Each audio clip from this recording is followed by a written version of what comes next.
ஆயால் April 23 and 24 news பார்ப்போம். So first news என்ன வந்திருக்குன்னா, சஸ்டைனபிள் ஏவியேஷன் ஃபியூல். ஸோ வந்து பார்த்தோம்னா கவர்மெண்ட் வந்து பார்த்தோம்னா ஒரு புதிய முயற்சி வந்து பண்ண போகிறாங்க. என்ன சொல்ல வராங்கன்னா வந்து பார்த்தோம்னா, இந்த ஏவியேஷன் ஓகேங்களா, இங்கே இருக்கக்கூடிய ஃப்ளைட்லலாம் யூஸ் பண்ணக்கூடிய ஃபியூவலு, இந்த ஃபியூவல் வந்து பார்த்தோம்னா எத்தனாலை வந்து மிக்ஸ் பண்ண போகிறாங்க. எத்தனாலை வந்து மிக்ஸ் பண்ணி இந்த ஏவியேஷன் ஃபியூவலில் வந்து பார்த்தோம்னா முடிஞ்சவங்க வந்து பார்த்தோம்னா எக்கோ ஃப்ரெண்ட்லியாக வந்து மாற்ற போகிறாங்க. இதுதான் வந்து கவர்மெண்ட் வந்து யூஸ் சொல்லியிருக்காங்க. ஸோ ஏற்கனவே வந்து பார்த்தோம்னா E20ன்னு ஒன்று பார்த்தோம் இனிஷியேட்டிவ்ஸ். எத்தனால் வந்து பார்த்தோம்னா பெட்ரோலில் வந்து பார்த்தோம்னா 20% வந்து சேர்த்தாங்க. இது மூலமாக வந்து பார்த்தோம்னா 20% பெட்ரோல் வந்து பார்த்தோம்னா நம்ம இம்போர்ட் பண்ணுறதை குறைச்சோம். இங்கேயே வந்து உள்நாட்டிலே வந்து பார்த்தோம்னா எத்தனால் உற்பத்தி வந்து பண்ணோம். அதனால் வந்து பார்த்தோம்னா கரும்பு, மக்காச்சோளம் அந்த மாதிரி உற்பத்தி பண்ணுற விவசாயிகளுக்கும் வந்து பார்த்தோம்னா ஒரு பலன் வந்தது. அதே கான்செப்ட் தான் இங்கேயும். ஃப்ளைட் இந்த ஏவியேஷன் துறை ஓகேங்களா, இந்த துறையில் வந்து பார்த்தோம்னா இந்த விமானம் அந்த மாதிரி இருக்கக்கூடிய ஃபியூலில் வந்து பார்த்தோம்னா எத்தனாலை வந்து பிளெண்ட் பண்ண போகிறாங்க, பிளெண்ட் பண்ணி பயன்படுத்த போகிறாங்க. ஸோ இந்த பிக்சரில் நம்ம கிளியராக இருக்குது. ஸோ எத்தனாலை வந்து உற்பத்தி பண்ணுறாங்க, அதை வந்து இங்கே வந்து இருக்கக்கூடிய இந்த ஏவியேஷன் ஃப்ளைட்லலாம் வந்து பிளைன்லலாம் வந்து பயன்படுத்த போகிறாங்க ஓகேங்களா. So mixing of ethanol and synthetic hydrocarbon, இதை வந்து பார்த்தோம்னா ஏவியேஷன் டர்பைன் ஃபியூலில் மிக்ஸ் பண்ண போகிறாங்க. இதுக்கான டார்கெட் வந்து எக்ஸாமில் கேட்க வாய்ப்பு இருக்குது. ஸோ 2027 வந்து பார்த்தோம்னா 1% வந்து மிக்ஸ் பண்ண போகிறாங்க. 99% வந்து பார்த்தோம்னா ஏடிஎஃப் ஓகேங்களா, ஏவியேஷன் டர்பைன் ஃபியூல் இருக்கும். 1% எத்தனால் வந்து பிளெண்ட் பண்ணுறாங்க. 2028 வந்து பார்த்தோம்னா 2%, 2030 வந்து பார்த்தோம்னா 3%. ஸோ இப்படி பிளெண்ட் பண்ணுறது மூலமாக வந்து பார்த்தோம்னா ஒரு பக்கம் வந்து பார்த்தோம்னா அந்த ஏவியேஷன் ஃபியூல் இம்போர்ட் வந்து குறைக்க முடியும். இங்கே இருக்கக்கூடிய எத்தனாலை வந்து பார்த்தா சஸ்டைனபிள் முறையில் வந்து நம்ம எடுக்கிறது மூலமாக வந்து இந்த விவசாயி இங்கே இருக்கக்கூடிய food crop okay, municipal waste இந்த மாதிரி இதிலேருந்து இருக்கக்கூடிய இந்த எத்தனால் வந்து பார்த்தோம்னா நம்ம மிக்ஸ் பண்ணிக்கலாம்.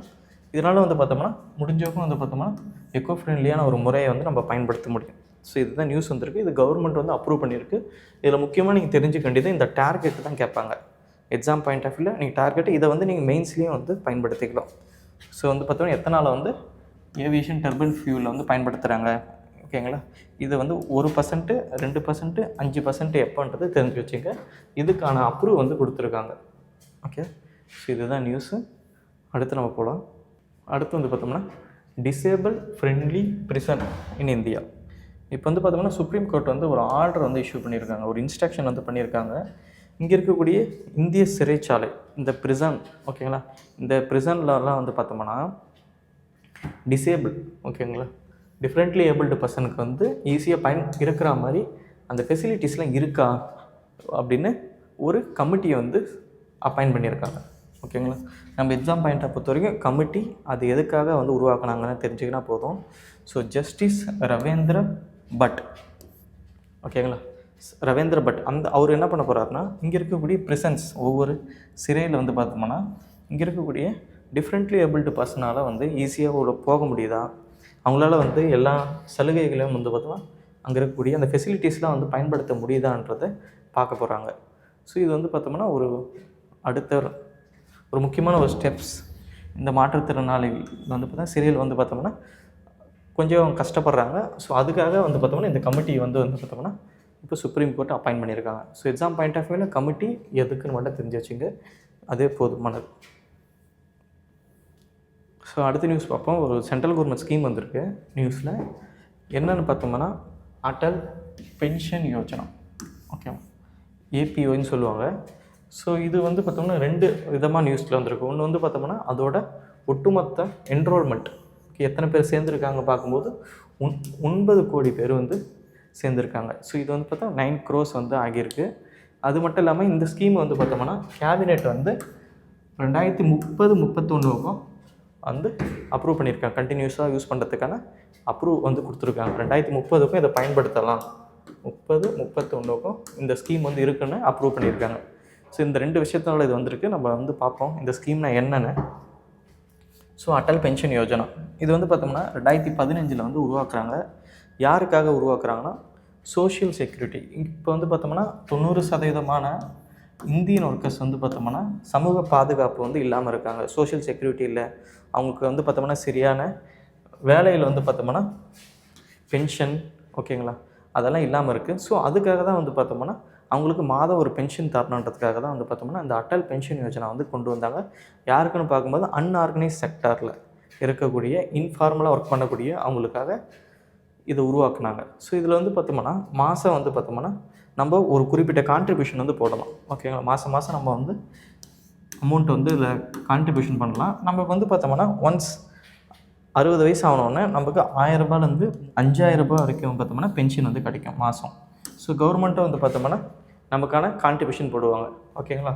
நம்ம எவ்வளோ கான்ட்ரிபியூட் பண்ணுறோமோ அதே கான்ட்ரிபியூட் பண்ணுவாங்க, அல்லது 1000 ரூபாய். ஸோ எது குறைவாக இருக்கோ அதை வந்து கவர்மெண்ட்டை வந்து பார்த்தோம்னா நம்மளோட அக்கௌண்ட்டில் கான்ட்ரிபியூட் பண்ணுவாங்க. நமக்கு 60 வயசு ஆயிடுச்சுன்னா நமக்கு வந்து மாதம் வந்து பார்த்தா 1000 ரூபாயிலேருந்து 5000 ரூபாய் வரைக்கும் பென்ஷன் வந்து கிடைக்கும். ஸோ இதில் என்ன ஏஜ் இது கேட்க வாய்ப்பு இருக்குது. 18 வயசுலேருந்து 40 வயசுக்குள்ளே இருக்கவங்க பார்த்தோம்னா இந்த அட்டல் பென்ஷன் யோஜனாவில் வந்து ஜாயின் பண்ண முடியும். ஸோ இது வந்து இப்போ 9 கோடி பேர் வந்து ஜாயின் பண்ணியிருக்காங்க. இது யார் ரெகுலேட் பண்ணுறாங்கன்னா pension fund regulatory development authority. So இவங்க தான் வந்து பார்த்தோம்னா இந்த அட்டல் பென்ஷன் யோஜனாவை ரெகுலேட் பண்ணுறாங்க. ஸோ இதை ஞாபகம் வச்சுங்க, ரொம்ப முக்கியமானது. ஸோ அடுத்து நம்ம பார்க்கும்போது ஒரு நேவல் எக்ஸசைஸ். ஓகேங்களா? இந்தியாவுக்கும் ஸ்ரீலங்காவுக்கும் நடக்கக்கூடிய ஒரு நேவல் எக்ஸசைஸ் டிவெக்ஸ். ஓகேங்களா? டிவெக்ஸ் தான் இந்த எக்ஸசைஸு. ஸோ இது வந்து பார்த்தோம்னா இந்த கடலில் இருக்கக்கூடிய இந்த நீர்மூழ்கி வீரர்கள் இருப்பாங்கன்னா அவங்களுக்கான ஒரு நேவல் எக்ஸசைஸ் தான் இது. ஓகேங்களா?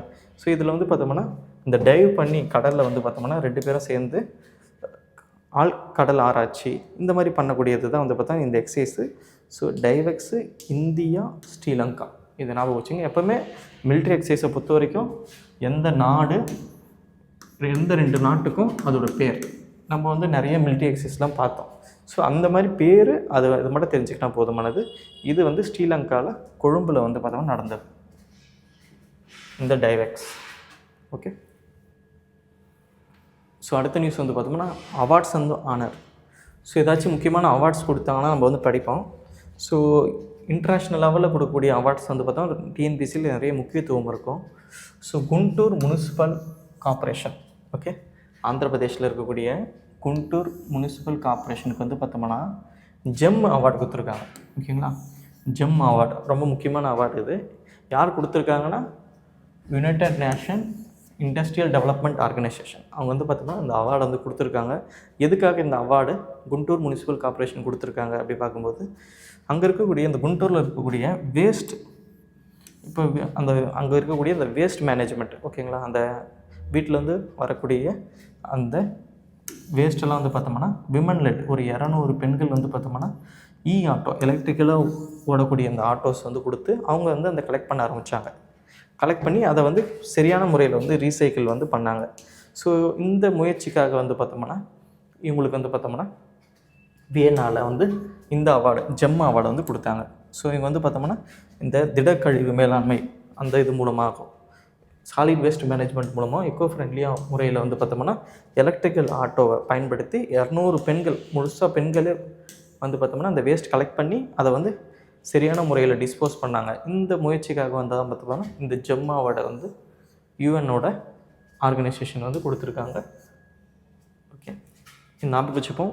ஸோ ஒரு இந்தியாவில் இருக்கக்கூடிய ஒரு முனிசிபல் கார்ப்பரேஷனுக்கு இன்டர்நேஷ்னல் லெவலில் அவார்டு தராங்கன்னா நம்ம தெரிஞ்சு வச்சுக்கணும். ஸோ அடுத்த நியூஸ் வந்து பார்த்தோம்னா ஃபிலிம்ஸ் பாயிண்டரில் இம்பார்ட்டன்ட் ஈவெண்ட்லாம் நம்ம பார்ப்போம், இம்பார்ட்டன்ட் டேஸ் பற்றி பார்ப்போம்.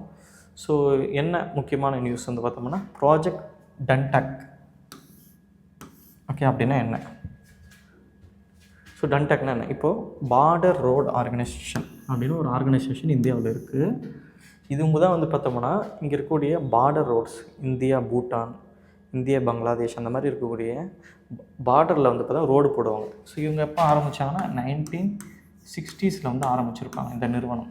ஸோ இவங்க வந்து ஒரு ப்ராஜெக்டை வந்து உருவாக்குனாங்க. அது என்ன ப்ராஜெக்ட்னா ப்ராஜெக்ட் டன்டக். இந்த ப்ராஜெக்டோட நோக்கம் என்னென்னா பூட்டான், ஓகேவா, நம்மளோட ஃப்ரெண்டான நாடு தான் பூட்டான். இந்த பூட்டானில் வந்து பார்த்தோம்னா இன்ஃப்ராஸ்ட்ரக்சர் ரோடு ஃபெசிலிட்டிஸை வந்து உருவாக்கணும், ரோட் கனெக்டிவிட்டியை உருவாக்கணும், ஒரு பேசிக் இன்ஃப்ராஸ்ட்ரக்சரை உருவாக்கணும்னு இந்திய கவர்மெண்ட் என்ன பண்ணாங்கன்னா பூட்டானில் போயிட்டு இந்த ப்ராஜெக்ட் வந்து பண்ணாங்க. ஓகேங்களா? பெரிய பெரிய ரோடெலாம் வந்து அந்த டைமில் போட்டாங்க. பாருங்கள், இந்த இருக்குது பாருங்கள், அந்த ரோட் போட்டிருக்கோம். ப்ராஜெக்ட் டன்டக்கு ஹையஸ்ட் பாயிண்ட் இந்த இடத்துல இருக்குது அப்படின்னு கொடுத்துருக்காங்க. ஸோ இதுதான் இப்போ வந்து என்ன ஆச்சுன்னா ஏன் நியூஸில் வந்திருக்குன்னா இது 66 வருஷம் ஆயிடுச்சு. இந்த ப்ராஜெக்ட் ஆரம்பிச்சு, ஓகேங்களா. கிட்டத்தட்ட 6 டிக்கேட்டாக வந்து பார்த்தோம்னா நம்ம பூட்டானுக்கு வந்து பார்த்தோம்னா இந்த ப்ராஜெக்ட் டென்டெக் மூலமாக வந்து பார்த்தோம்னா சர்வீஸ் வந்து பண்ணுறோம். ஸோ இது மூலமாக வந்து பார்த்தோம் ஒரு நட்பு வந்து எப்போவுமே நமக்கும் ஒரு பூட்டானுக்கும் இருக்குது, ஓகேங்களா. ஸோ அவங்க ஊரில் இருக்கக்கூடிய இன்ஃப்ராஸ்ட்ரக்சர் இதெல்லாம் நம்ம மெயின்டைன் பண்ணி நாளைக்கு ஏதாச்சும் போர் அந்த மாதிரி வரும்போது அதை நம்ம பயன்படுத்திப்போம். ஓகே. ஸோ இது 66 வருஷம் ஆயிடுச்சு இந்த ப்ராஜெக்ட் உருவாகி. ஸோ அடுத்து வந்து பார்த்தோம்னா இம்பார்ட்டன்ட் டேஸில் வந்து பார்த்தோம்னா நேஷ்னல் பஞ்சாயத்து டே. ஸோ நேஷ்னல் பஞ்சாயத்து ராஜ் டே. ஸோ ஒவ்வொரு ஆண்டும் வந்து பார்த்தோம்னா ஏப்ரல் மாதம் 24ஆம் தேதி வந்து பார்த்தோம்னா தேசிய பஞ்சாயத்து ராஜ் தினம் வந்து கொண்டாடுவாங்க, ஓகேவா. ஸோ அந்த டைமில் வந்து பார்த்தோம்னா நமக்கு ஸ்பெஷல் கிராம சபா வந்து வச்சு அந்த கிராம சபாவில் வந்து பார்த்தோம்னா நிறைய தீர்மானங்கள்லாம் வந்து நிறைவேற்றுவாங்க, ஓகேங்களா. ஸோ நேஷ்னல் பஞ்சாயத்து டே. இந்த பஞ்சாயத்து அமைப்பை பொறுத்த வரைக்கும் 73வது சட்ட திருத்தம் கான்ஸ்டியூஷனல் அமெண்ட்மெண்ட் படி 1993லேருந்து எஃபெக்ட் ஆகி பஞ்சாயத்து அமைப்புனா இருக்கணும், அது எப்போ எலெக்ஷன் நடத்தணும் அதை பற்றிலாம் டீட்டெயில்ஸாக வந்து இந்த 73rd கான்ஸ்டியூஷன் அமெண்ட்மெண்ட்டில் வந்து பார்த்தோம்னா கொடுத்துருப்பாங்க, ஓகே. ஸோ இந்த டே வந்து ரொம்ப முக்கியம், நேஷ்னல் பஞ்சாயத்து டே. ஸோ இதில் வந்து இந்த கிராம சபை வந்து கூடும், ஓகே. இதே மாதிரி வந்து பார்த்தோம் தமிழ்நாட்டில் வந்து பார்த்தோம்னா 6 முறை கிராம சபை வந்து கூடும். இந்திய அளவில் வந்து பார்த்தோம்னா 4 முறை வந்து கிராம சபை வந்து கூட்டுவாங்க. ஸோ அந்த டேட் என்னன்றதை பார்த்து வச்சுங்க, எக்ஸாம் பாயிண்ட் ஆஃப் வியூவில் ரொம்ப ரொம்ப முக்கியம், கேட்பாங்க. அடுத்து நம்ம பார்க்கும்போது மெயின்ஸ் பாயிண்டர். ஸோ மெயின்ஸ் பாயிண்டரில் இன்றைக்கி நம்ம நேஷ்னல் பஞ்சாயத்து டேன்றதுனால லோக்கல் கவர்மெண்ட்டை பற்றி பார்ப்போம். So local government. ஸோ இந்தியாவில் பொறுத்த வரைக்கும் இந்த லோக்கல் கவர்மெண்ட் வந்து பார்த்தோம்னா எப்போது கான்ஸ்டியூஷனல் ஸ்டேட்டஸ் வந்ததுன்னா 73வது 74வது சட்ட திருத்தத்து மூலமாக தான் வந்தது. 73 பொறுத்த வரைக்கும் வந்து பார்த்தோம்னா கிராமப்புறம் ரூரலில் இருக்கக்கூடிய பஞ்சாயத்து ராஜும், 74 பொறுத்த வரைக்கும் நகர்ப்புறத்தில் இருக்கக்கூடிய அர்பன் லோக்கல் பாடிக்கு வந்து பார்த்தோம்னா கான்ஸ்டியூஷனல் ஸ்டேட்டஸ் கொடுத்து அங்கே வந்து அந்த அமைப்பை வந்து உருவாக்குனாங்க. ஸோ அதை பற்றி டீட்டெயிலாக பார்ப்போம். இதில் வந்து எல்லா விதமான ஃபீச்சர்ஸும் வந்து பார்த்தோம்னா இந்த ஒரே ஸ்லைடில் இருக்கும், அதை பற்றி பார்ப்போம் லைட்டாக, என்னெல்லாம் படிக்கலாம். எக்ஸாம் பாயிண்ட் ஆஃப் வியூவில் பார்க்கும்போது இந்த பஞ்சாயத்து ராஜோட இம்பார்ட்டன்ஸ் பற்றி கேட்க வாய்ப்பு இருக்குது. இதில் இருக்கக்கூடிய ப்ராப்ளம், ஓகேங்களா, இதில் என்னென்ன சேலஞ்சஸ்லாம் இருக்குது அதை பற்றி கேட்க வாய்ப்பு இருக்குது. ஸோ இது ரெண்டுத்தையும் வந்து நீங்கள் ப்ரிப்பேர் பண்ணி வச்சுக்கணும். மீன்ஸ் பாயிண்டரில் நம்ம பொதுவாக என்னென்னலாம் தெரிஞ்சுக்கணும் இந்த பஞ்சாயத்து ராஜில் வந்து பார்ப்போம். ஸோ இந்த லோக்கல் கவர்மெண்ட்டை பொறுத்த வரைக்கும் 73 74வது சட்ட திருத்தத்தில் கான்ஸ்டியூஷனல் ஸ்டேட்டஸ் கொடுத்துட்டாங்க. ஸோ பஞ்சாயத்துனா பார்ட் 9ம் முனிசிபாலிட்டிக்கு வந்து பார்த்தோம்னா பார்ட் 9A வந்து பார்த்தோம்னா ஆட் பண்ணாங்க. அப்போ அதே போல் வந்து பார்த்தோம் 11 12வது அட்டவணை அந்த ஷெடியூல்ஸை வந்து கொண்டு வந்தாங்க. 11th வந்து பார்த்தோம்னா பஞ்சாயத்து ராஜும், 12th வந்து பார்த்தோம்னா அர்பனுக்கும் வந்து கொண்டு வந்தாங்க. ஸோ இதில் வந்து பார்த்தோம்னா 29 சப்ஜெக்டும் இதில் 18 சப்ஜெக்டும், ஓகே. பஞ்சாயத்து ராஜில் வந்து ரூரலில் வந்து பார்த்தோம்னா 29ம், அர்பனில் வந்து பார்த்தோம்னா 18 சப்ஜெக்ட்டும், ஆர்டிக்கல் வந்து பார்த்தா 243, ஓகே. ஆர்டிக்கல் 243 வரும். ஸோ இப்போ நம்ம ஒவ்வொன்றா பார்க்கலாம். ஃபஸ்ட் நம்ம பார்க்கும்போது ரூரலுக்கு பஞ்சாயத்து ராஜ். இதில் ஒரு முக்கியமான அமைப்புன்னு பார்க்கும்போது கிராம சபா. ஸோ அந்த ஊரில் இருக்கக்கூடிய எல்லா ரெஜிஸ்டர் ஓட்டரும் மீட் பண்ணி சில முக்கியமான முடிவுகள் எடுக்கிறது தான் இந்த கிராம சபா. இதில் வந்து பார்த்தோம்னா 3 டயராக இருக்கும். ஒன்று வந்து பார்த்தா கிராம லெவலில் இருக்கக்கூடிய கிராம பஞ்சாயத்து, நிறைய கிராம பஞ்சாயத்து சேர்ந்தது வந்து பார்த்தோம்னா பிளாக் லெவலில் இருக்கக்கூடிய பஞ்சாயத்து சமிதி, அப்புறம் வந்து ஜில்லா பரிஷத், இது டிஸ்ட்ரிக்ட் லெவலில் இருக்கும், ஓகேங்களா. ஸோ இங்கே வந்து 3 லெவலாக இருக்குது. முக்கியமான ஃபீச்சர்ஸ்லாம் இங்கே கொடுத்துருக்கேன். ஸோ ஒன்று வந்து பார்த்தோம்னா ஜூம் பண்ணி பார்க்கலாம், ஓகே. ஒன்று வந்து பார்த்தோம்னா டேரக்ட் எலெக்ஷன். ஸோ இங்கே வந்து பார்த்தோம்னா டேரக்ட் 5 வருஷத்துக்கு ஒரு எலெக்ஷன் நடக்குது. இதில் வந்து ரிசர்வேஷன்ஸ்லாம் இருக்குது. அதுக்காக வந்து பார்த்தோம்னா ஸ்டேட் எலெக்ஷன் கமிஷன் இருக்காங்க, ஸ்டேட் ஃபினான்ஸ் கமிஷன் இருக்காங்க. அது மட்டும் இல்லாமல் இதில் வந்து 11th ஷெடியூலில் 29 சப்ஜெக்ட், இதெல்லாம் அந்த சப்ஜெக்டில் இருக்கக்கூடிய முக்கியமான ஃபங்க்ஷன்ஸ், இதெல்லாம் அவங்க பண்ண வேண்டிய ஃபங்க்ஷன்ஸ், ஓகேங்களா. ஸோ இது தாண்டி வந்து நகர்ப்புறத்தில் வந்து பார்த்தோம்னா இதே 3 டயர் இருக்குது, ஓகே. ஸோ ஒன்று வந்து பார்த்தோம்னா முனிசிபல் கார்ப்பரேஷன் பெரிய சிட்டிக்கு, முனிசிபல் கவுன்சில்லாம் மீடியம் டவுன், நகர் பஞ்சாயத்துனா கிராமத்துலேருந்து சிட்டியாக மாறக்கூடிய ஒரு ஏரியாவாக இருக்கும். ஸோ இதில் வந்து பார்த்தோம்னா மோஸ்ட்லி வார்டு பேஸ்டு இருக்கும், ஓகேங்களா. ஸோ ஒவ்வொரு வார்டாக பிரிச்சுருப்பாங்க. மேயரை வந்து எலெக்ட் பண்ணுவாங்க. 5 வருஷத்துக்கு ஒரு எலெக்ஷன் கமிஷன் தான் அது வந்து கண்டக்ட் பண்ணுவாங்க. இது 12வது ஷெடியூலில் இருக்குது, 18 சப்ஜெக்ட், ஓகே. ஸோ அடுத்து வந்து பார்த்தோம்னா இதில் வந்து என்ன இம்பார்ட்டன்ஸ்னு பார்க்கும்போது இதெல்லாம் இம்பார்ட்டன்ஸாக இருக்கும்.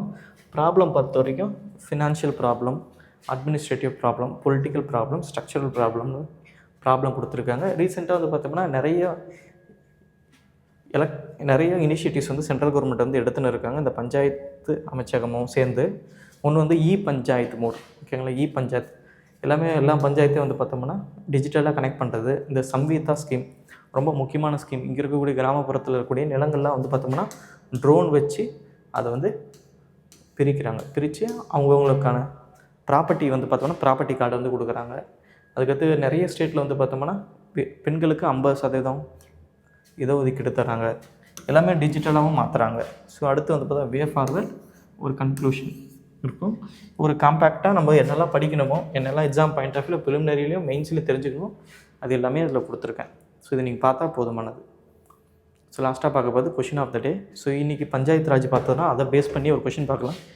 Which state implement first panchayat Raj system? So எந்த மாநிலம் இந்தியாவிலேயே முதல் முறை பஞ்சாயத்து ராஜ் முறையை செயல்படுத்தியது?